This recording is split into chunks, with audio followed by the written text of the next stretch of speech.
leader. We know you're a leader because you are here leading your life. We know you're a leader because how you live your life, whether you're managing others or not, you have a ripple effect to those around you. So when we talk about your voice, we're not talking about, again, a cookie cutter voice, like a leadership voice sounds a certain way. We don't really care what your voice is. It doesn't matter if it's funny, if it's smart, if it's quiet, if you communicate through listening, who cares? What we want you to do is to set aside all those thoughts about what you should and shouldn't be and leave here reconnected to what your true voice is. And we all have that voice that we're worried represents who we are when it's really not us. We hear it in our head sometimes when we get reactivated, when we get angry, when we get jealous, right? We also sometimes have heard it out loud, usually in our own homes, but sometimes in the workplace, you never know, right? So we've heard that voice, and so we get afraid that that voice will come out when we're being a leader, when we have powerful, when we're being courageous, when we're visible, and it's not going to. We all have that. So any kind of version you have of like, well, I'm worried that I'm too angry or too reactive, or my voice is too shrill, or it's too this, you can set that aside, right? So set aside that your voice is too anything, or that you can't be trusted with your voice. Set aside that your voice should look any certain way. That leadership looks any certain way. Just set those aside. Now, what I want you to do is I want you to think about a time or two in your life when you actually felt your true voice come through.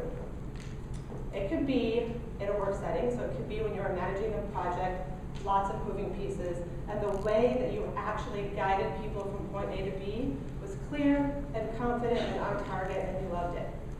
It could be a meeting that you were in that you were quiet, but the one thing you said was the most important thing that was said at that meeting, right? It could be a one-on-one conversation you had to develop somebody or give them feedback that made a difference. It could be, looking at your 9-year-old daughter caught in a lie and somehow making her feel loved while still challenged to be a better person than that, right?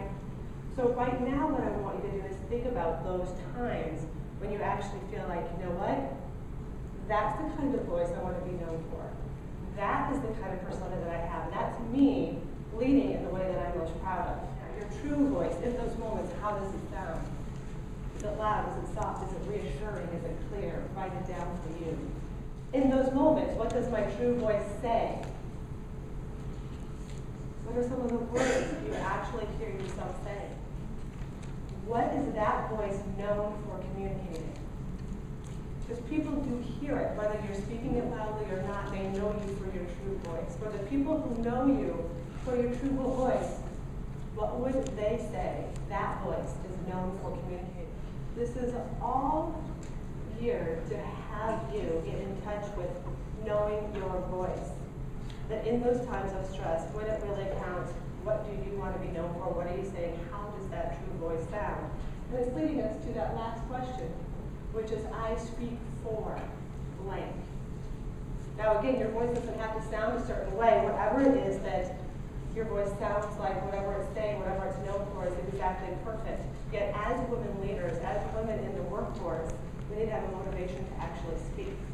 Whether the word we're speaking is no, or the word we're speaking is something else, right? So here you want to look and see, okay, well, what is it that you speak for?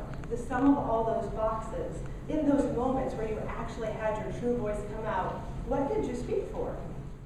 I speak for change.